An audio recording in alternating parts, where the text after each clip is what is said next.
नमस्कार, मैं डॉक्टर सरज कुमार पंडित आपको स्वागत करते हैं होम्यो इनसाइट में। आज के जो टॉपिक लिए हैं उसका नाम है side effects of homeopathy medicine, यानी कि होम्योपैथी मेडिसिन का कुछ साइड इफ़ेक्ट है कि नहीं, उसके बारे में थोड़ा सा चर्चा करेंगे।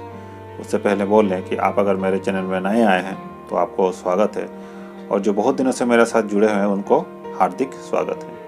वीडियो चलते चलते एक लाइक ज़रूर दे दीजिएगा, और अगर वीडियो बहुत अच्छा लगे तो सब्सक्राइब करके रख लीजिएगा। उसके साथ जो बेल आइकन बटन है उसको ऑल में प्रेस करके रख दीजिएगा, ताकि मैं जब वीडियो डालूं वो आपको पहले ही मिल जाए।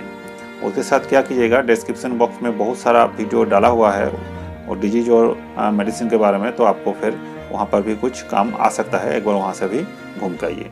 चलिए शुरू करते हैं आज का टॉपिक, होम्योपैथी का कोई साइड इफ़ेक्ट है कि नहीं। देखिए, हम लोग बचपन में ही जानते हैं, या मम्मी पापा लोग भी बोलते होंगे कि होम्योपैथी सेफ दवा है और उसका कोई साइड इफ़ेक्ट है ही नहीं। एलोपैथी में बहुत साइड इफ़ेक्ट है, उसको जितना कम खाया जाए वो अच्छा है। यही सब हम लोग जानते हैं और कुछ हद तक सही भी है। लेकिन मेरा कहना है कि होम्योपैथी का साइड इफ़ेक्ट बहुत ज़्यादा होता है, और साइड इफ़ेक्ट है। अगर ये मैं बताऊँ तो आप लोगों को थोड़ा सा कैसे महसूस होगा कि ये डॉक्टर साहब क्या बोल रहे हैं। सब कोई बोलता है साइड इफ़ेक्ट नहीं है, और आप बोलते हैं कि साइड इफ़ेक्ट है।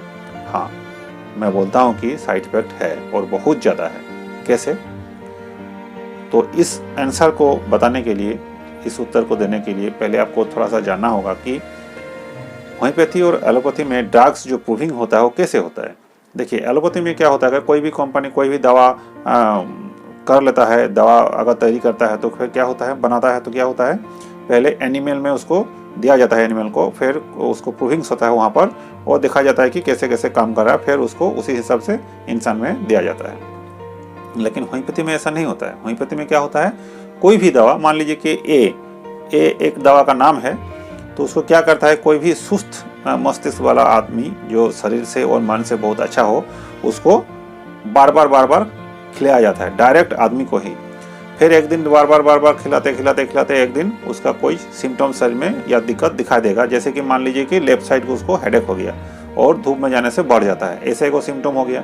फिर कुछ दिन जाते दिखा गया कि उसको लेफ्ट घुटना में, बायां तरफ घुटना में दर्द हो गया। ऐसे करते उसको कॉन्स्टिपेशन हो गया। ऐसे करते और कुछ सिम्टम आ गया। ऐसे बहुत सारा सिम्टम जब हो जाता है तब एगो किताब लिखा जाता है कि ये जो मेडिसिन है उसका ऐसे ऐसे सिम्टम है, ये सिम्टम में ये दवा दिया जाएगा, या ये मेडिसिन का ये सिम्टम है। तो मान लीजिए आप मेरे पास आए, क्या कोई, या तो फिर कोई डॉक्टर के पास गए, तो उनको फिर आप कैसे क्या होगा कि हेडेक लेके गए कि बहुत ज़्यादा सर दर्द हो रहा है, धूप में जाने से थोड़ा सा बहुत ज़्यादा बढ़ जाता है और बायां तरफ है। अब डॉक्टर को जाके बोले, डॉक्टर पूछेगा और क्या क्या होता है, तो आप और कुछ कुछ बोले होंगे। तो उनको मालूम है, या तो फिर मेरे पास जब आते हैं तो ऐसे हमको भी ऐसे ही पता है कि नहीं, ये मेडिसिन जो है उसमें ऐसे सिम्टम है कि हेडेक में ये काम करता है, और क्या होता है कि धूप में जाने से बढ़ जाता है, तो हम भी तो वही दवा देंगे। मान लीजिए दवा भी सही है और पोटेंसी भी सही है, सब कुछ ठीक ठाक है, लेकिन यहाँ पर थोड़ा सा अगर गड़बड़ हो जाता है तो आपको साइड इफेक्ट हो सकता है। कैसे? देखिएगा, कोई भी डॉक्टर, बहुत क्लासिक डॉक्टर है उसके बारे में हम नहीं बता रहे हैं, लेकिन जनरल जो डॉक्टर साहब होता है, या तो पढ़ा लिखा नहीं होता है, ऐसे ही होम्योपैथी प्रैक्टिस कर रहा है, तो उन लोग क्या करते हैं, वही दवा को सुबह शाम सालों साल खिलाया जा रहा है। तो होगा क्या, आपका हेडेक तो कब ठीक हो चुका होगा, ये भी ठीक है, या ठीक होगा कि नहीं होगा वो तो बात का बात है। लेकिन ये जो बार बार वही मेडिसिन तो आपको हम खिला रहे हैं, तो वो जो बीमारी के लिए खिला रहे हैं वो ठीक होगा या नहीं होगा वो तो बात का बात है। लेकिन इसका जो और सारे जो सिम्टम है वो आपके शरीर में प्रूव हो सकता है। क्यों हो सकता है? क्योंकि वो तो पहले प्रूव हो चुका है। क्योंकि नॉर्मल इंसान में अगर हम दे दें तो वही सिम्टम वो उसमें आया है, तो आपको भी तो हम ज़्यादा खिला रहे हैं, ज़्यादा खिलाने से आपको साथ भी वैसे ही प्रूव हो सकता है। जैसे कि कॉन्स्टिपेशन हो सकता है, जैसे कि आपको घुटना में दर्द हो सकता है, या तो अगर और बहुत सारा जो सिम्टम निकला था उस समय, वही सब सिम्टम आपको फिर हो सकता है, कोई भी बीमारी के रूप में हो या कोई सिम्टम के रूप में हो, लेकिन हो तो सकता है। तो इसीलिए हम बताना चाहते हैं कि होम्योपैथी का साइड इफेक्ट है। तो फिर यहाँ करना क्या चाहिए था? करना यही चाहिए था, आप जरा जो होम्योपैथी खा रहे हैं, आपके लिए खास करके डॉक्टर साहब आपको बताइए या ना बताएं, आपको करना क्या है, जिस बीमारी के लिए या जो सिम्टम के लिए आप डॉक्टर साहब से दवा ले रहे हैं और दवा खा रहे हैं, खाते खाते आपको जिस दिन महसूस हो कि हमको थोड़ा बीमारी तो बढ़ गया या सिम्टम तो बढ़ गया, जैसे कि हेडेक है, हेडेक के लिए दवा खा रहे हैं, तो दवा खाते खाते 2-4 दिन के बाद या 7 दिन के बाद या 10 दिन के बाद लगा कि थोड़ा आपको बढ़ गया, बहुत ज़्यादा दर्द होने लगा, तो फिर उस स्थिति में उस दवा को बंद कर देना चाहिए।